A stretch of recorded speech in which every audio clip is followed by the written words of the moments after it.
22대 총선이 끝난 지 며칠 지났는데 아직도 그 결과를 놓고 말이 많습니다. 새로 떠오른 사람 중에 튀는 사람, 그리고 충격을 많이 받았을 윤석열, 그리고 그 정부, 국힘, 여기에 대한 말이 많습니다. 저는 근본적으로 정치인은 기업가에 견주어 하찮게 봅니다. 그런데 정치인들이 굉장히 힘이 셉니다. 이번에 이명박 전 대통령이 이야기했죠.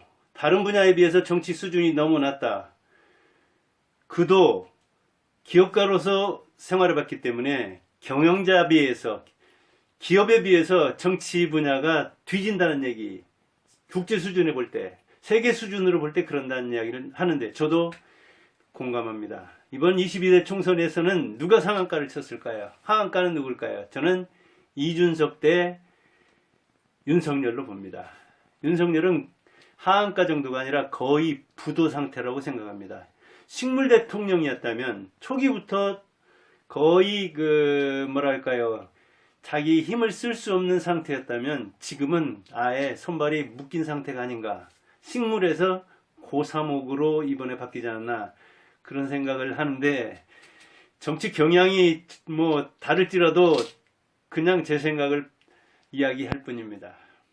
물론 저는 보수가 잘 되기를 바라고 큰 테두리에서는 찬성하는데, 아무튼 이준석은 이번에 상한가를 쳤고 윤석열은 하한가 내지 거의 부도 상태에 들어가지 않았나 그렇게 생각합니다. 이준석은 이번에 3전 사기했죠. 그 원동력이 뭘까? 저는 그 바탕에는 윤석열에 대한 분노, 다른 감정으로 말하자면 보복심, 이런 것들이 이준석을 성공하게 만들었다고 생각합니다. 이준석은 당선 일성으로 그렇게 얘기했잖아요. 왜 대표까지 지낸 사람이 탈당해가지고 창당해서 이렇게 어렵게 선거운동을 해가지고 당선돼야 했는지 윤석열 대통령은 곱씹어봐야 한다.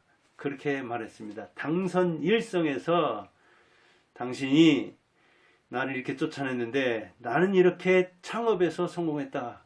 그런 이야기입니다. 아주 정말 뼈 때리는 이야기죠.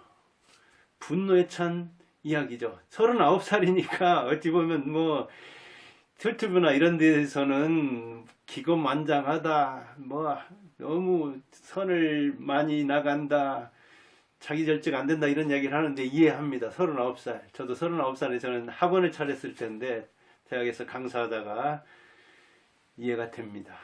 창업주로서 재기했기 때문에, 이낙연보다 우수한 성적을 받았기 때문에, 윤석열에 비하면 거의 극과 극이기 때문에 그런 이야기를 하는 겁니다. 그런데 그가 인간에 대해서 감정적 동물이기 때문에 이해를 해야 하는 부분도 있지만, 그래도 30대 후반, 정치 경력 10년 가까이 있어서 그런지 윤석열보다, 한동훈보다 훨씬 고수인 것은 사실입니다. 인정해야 할 건 인정해야 됩니다.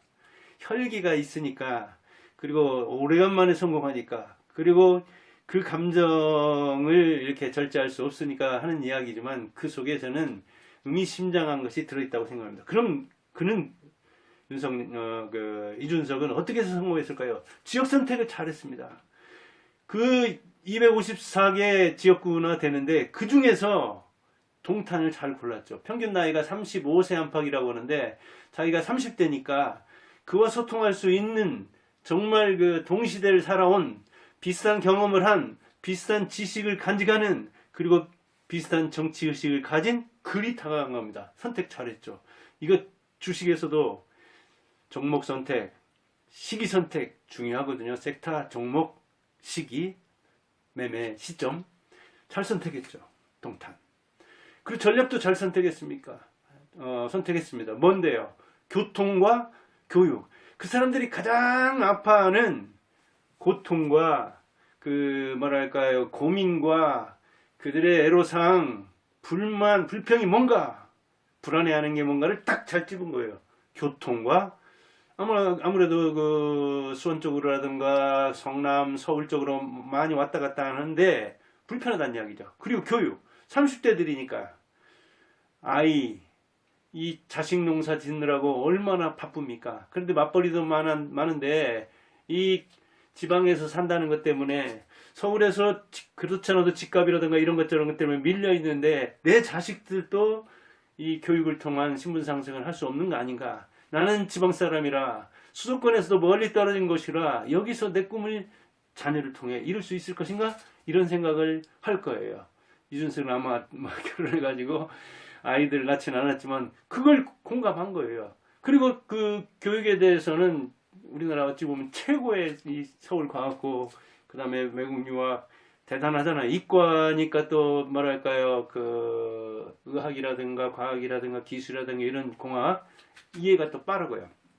그래서 교육과 교통을 선택한 것은 아주 잘한 거죠. 그리고 아파트마다 다니면서 뭐 맞춤형 공약을 하고 그리고 그것을 온라인과 오프라인과 도보와 차량과 자전거까지 동원해가지고 그것을 뭐 마지막에는 무박 2일인가요? 48시간 무박 유세를 했다고 하니까요. 대단하죠. 젊은 패기 어떤 그 아이디어가 넘치잖아요. 그리고 후원도 김종인이 그 후원을 했죠. 80대 이 노구를 이끌고 어찌 보면 선거의 달인이잖아요. 대통령도 두세 명 만들었다고 하는 사람인데 그 사람이 국회의원 몇 명 있는데 현역 국회의원 몇 명 있는데 대단하죠.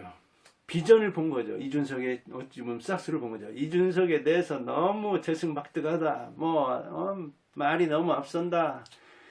그런데 정치는 또 말로 하는 거니까 그 말도 또 들을 바 있는 측면이 있죠. 그 전에 KBS 1라디오에 나와서 토론할 때 많이 들었었는데 얼마 있다가 요새 뭐랄까요 당선 소감 이야기하고 포부를 이야기하고 그 다음에 자기의 비전을 말하는데 보니까 옛날보다는 많이 나아졌더라고요. 한 2, 3년 뒤에 보니까 대표도 해보고 산전수전을 겪어서 그런 건지 공준전도 한번 벌릴만 하겠더라고요. 괜찮아요. 김종인.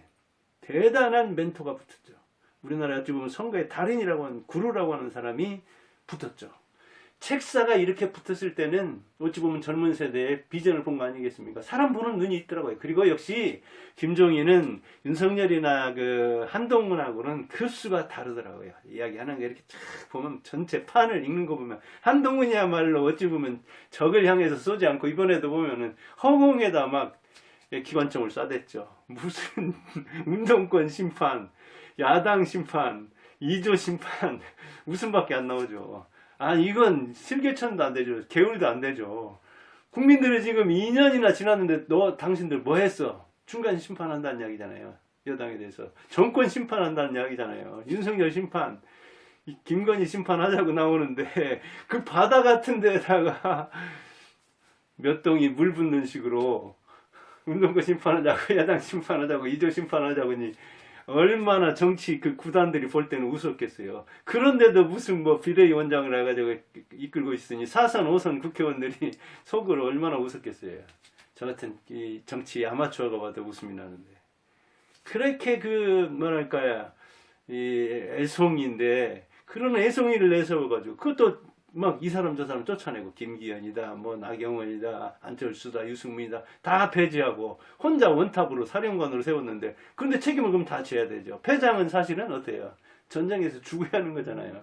패장은 말이 없는 거예요. 그리고 근데도 무슨 그리 말이 많은지 한동훈도 보면은 말도 그 진정성도 없어 보이는 그런 말. 그게 바로 검사들의 남의 말 안 듣는 특징.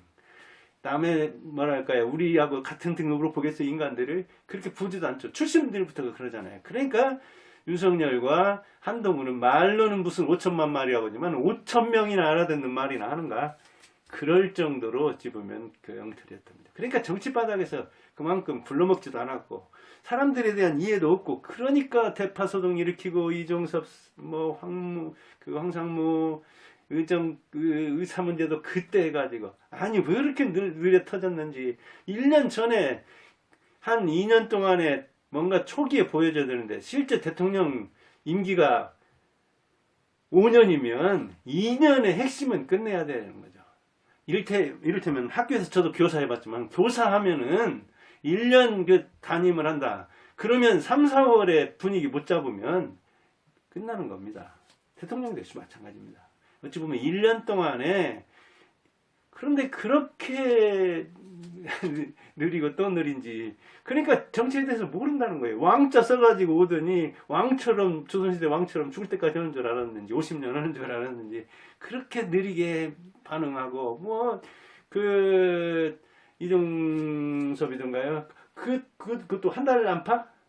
아니 말썽이 나면 한 일주일 내에 한다든가 그렇게 어찌 보면 결정장애자처럼 느리는 거예요. 왜? 전부 다 그 비선진들이라든가 청와대 여의도 애들은 못 믿으니까 여의도는 쓰레기장이니까 자기들 검사들만 썼는데 검사들끼리 있으니까 괜찮죠. 검사들이 누구한테 항의 받은 적이 있어요? 검사들은 맨날 판단하는 사람이잖아요. 그리고 명령하면 지시하면 들어야 하잖아요. 남들은. 그러니까 그런 검사들은 청와대에 10,000명을 모아놔도 똑같은 생각이죠. 더군다나 뭐 윤석열 대통령은 1시간에 회담 하면은 59분은 자기 말한다고 하잖아요. 그럼 막 1분 남의 말 들을까 말까 하는데 검사들 10,000명은 뭐겠어요? 똑같은 생각하는 사람들. 그리고 자기 말만 하는데 누구 말 안 듣는데 또 듣는다 하더라도 자기 고집대로 하는데. 그러니까 그런 것들이 정치 유치원생 윤석열이 어찌 보면 식물 대통령에서 고사목 대통령이 돼버린 것인데 그 비슷한 한동훈을 갖다가 정치 경험 한 번도 없는 사람을 사령관 삼아가지고 저쪽에 김부겸, 이해찬, 이재명 이 사람만 해도 게임이 되겠냐고요. 게임이 안 되네. 전쟁은 아예 이겨놓고 싸우라고 했는데 져놓고 싸운 거예요. 그러니 근데 그냥 기관총을 또 허공에다만 쏴대니 저쪽에서 얼마나. 그래서 200석 얘기가 나온 거죠. 실제로 뭐 자칫하면 200석 넘겨줄 건 맞죠. 윤석열 패인은 뭐 말할 것도 없죠. 유치원생인데 자기가 대단한 것. 굴러돌이 박힌 돌 빼냈는데 정치 하루도 안 하고 대통령 된 사람이 너무 어찌 보면 거만했죠. 그리고 아주 게으르면서도. 그리고 이제는 이제 뭐 2년 지나니까 여기저기 이제 알게 됐잖아요. 이제 조롱의 대상이 됐잖아요. 근데 대통령이 조롱의 대상이 되면 일 못하는 겁니다. 끝난 거예요. 인터넷 보세요. 블로그 보세요. 이제 유튜브 보세요. 조롱의 대상이에요. 그러니까 이준석이 맞짱을 뜨자 하고 나오는 거예요. 그리고 이준석은 그럴 만하잖아요. 직접 당했으니까. 얼마나 감정적으로 뭐 이 손상이 심했겠어요. 그러니까 당선 일성으로 윤석열을 겨냥하는 거예요. 한동훈 선봉장으로 내세운 그런 애들하고 급수가 다르니까 아예 상대 안 하겠다는 이야기잖아요. 그러니까 얼마나 어찌 보면 적을 많이 만드는 것이 이제 일하기 힘들게 되겠냐고. 이제 구도가 뭐 아예 포위돼가지고 2년 동안에도 일 못했는데 지금부터 일 잘한다? 무엇을 바꾼다? 그거 누가 듣겠어요. 사람 볼 줄 모르는 사람이라 그 말 듣지 누가 그 말을 믿겠어요. 아이들도 아마 안 믿는 사람이 많을 거예요. 그런 차원에서 어떤 국민의 소리를 알기는 아니 대파 그런 가격 대통령이 모를 수는 있죠. 물론 그러면 그게 지금 어떻게 돌아가길래 이렇게 농수산물 가격이 비싸다고 하는가. 그거 알아가지고 청와대에서 그 말을 이렇게 들어주는 사람이었다면 그런 엉터리 놀림감이 안 됐을 거 아니에요. 선거하는 내내도 대파로 놀림감이 됐잖아요. 이렇게 조롱거리가 되면 통치 못합니다. 대통령은 옛날 임금시대하지. 임금도 사실은 윤석열보다 훨씬 힘들게 했습니다. 조선시대 임금들 경영 같은 거 하는 데서 어찌 보면 신하들한테 혼나가면서 정치했습니다. 이 신하들이 워낙 강했기 때문에 조선시대를 군약 신강 그럽니다. 임금은 약하고 신하가 강한 시대였다고 하는 겁니다. 그래서 연산군이나 태종이나 이런 사람들이 강한 어떤 임금 되려다가 연산군은 뭐 쫓겨나고 태종은 이제 꽉 잡은 거죠. 그런 겁니다. 거기에서 뭐랄까 균형이 깨지면 임금들 힘들었습니다. 지금이 어찌 보면 대통령의 힘이 더 센 셈이거든요. 근데 그 센 힘을 잘 써야 되는데 그런 엉터리로 쓰니까 여기저기서 문제가 나오고, 그 다음에 2년 동안에 어떻게 근무했는가에 대해서 출퇴근하니까 그 밤에 뭐 누구 초대가지고 술 마시는 거 하는 게 이제 밖으로 그런 것도 다 나올 정도잖아요. 그러면 권위 없는 겁니다. 권위는 누가 세워주는 게 아니라 자기가 세워야 하는 겁니다. 그래서 다른 사람들이 알아줘야 하는 것이지, 남들이 없는 권위를 내가 권위 있으니까 나 권위 세워달라? 그렇게는 아버지들도 가장으로서 권위 못 세웁니다. 그렇게 되는 게 아닙니다. 그러니까 자업자득입니다. 윤석열을 세운 국힘, 그런 윤석열을 세운 국힘 당원들, 정치 하루도 아는 사람들을 데려온 이 윤핵관들, 이른바 그 권성동, 정재원 이런 친구들이 보수를 어찌 보면 괴멸시킨 주범입니다. 주범. 근데 또 한동훈을 뭐 이렇게 하는 사람들이 있는데, 한파들이 있는데, 사람 볼 줄을 그렇게 모르니까, 보수에 그렇게 사람 키우는 힘이 없으니까, 이번에 선거하면서 어찌 보면 보수에 그렇게 사람이 없나, 50년, 70년 정치한 이 보수에 그런 생각이 들더라고요. 참 이 보수의 이념을 크게 보면 존중하는 입장에서 안타까운 정도가 참 그지없더라고요. 네, 그래서 오늘은 정치 얘기 제가 되도록이 많으려고 하는데 하도 뭐랄까 뭐 하고 싶은 얘기 하는 거죠. 60대 후반에 뭐가 무섭겠어요. 20대 22대 총선에 상한가는 이준석이 때렸는데 역시 이준석도 더 이제 성숙한 정치인이 돼야 되죠. 3전 4기 해가지고 하니까 뭐 이게 하늘을 찌를 것 같지만 그렇게 대통령 자리도 알고 보면 아무것도 아닌데 뭐 국회의원 자리가 그렇게, 그러나 또 사실은 군수 자리도 대단한 거죠. 대통령 어찌 보면 대단한 거죠. 그만큼 책임감을 느끼고 잘해야죠. 한가 맞은 윤석열은 어떻게 이제 이 고비를 헤쳐나갈 것인지 걱정됩니다. 아마 뭐 3년 내에 시달리고 할 수 있는 건 거의 없을 겁니다. 이제 국민을 등에 2년 동안에 업었어야 하는데 국민을 등에 업지 못했기 때문에 업기는커녕 국민에게 배반을 당했기 때문에, 배반이 아니죠. 배척을 당했기 때문에 아마 힘들 겁니다. 신뢰 얻기가. 그리고 사람 잘 안 바뀝니다. 60몇 년을 굳은 그 사람의 인식과 언행이 바뀌겠습니까? 잘 안 바뀝니다. 저는 인생성행가로서 많은 사람들을 봐왔기 때문에, 책으로 읽었기 때문에, 제 인생을 보면서 사람 바뀌기 힘듭니다. 아마 그래서 3년이 굉장히 길 것이고, 벌써부터 3년은 너무 길다는 얘기 나오고, 아니 임기 3년 다 채운다고요? 그리고 여기저기서 실제 탄핵 얘기도 나오고 그럴 정도잖아요. 아마 3년이 한 30년처럼 길 겁니다. 우리나라가 좀 멈추어서 어려운데 한 발짝도 못 나가는 정치가 아니라 좀 앞으로 나아가는 정치가 되기를 야당에게도 여당에게도 빌어봅니다. 감사합니다.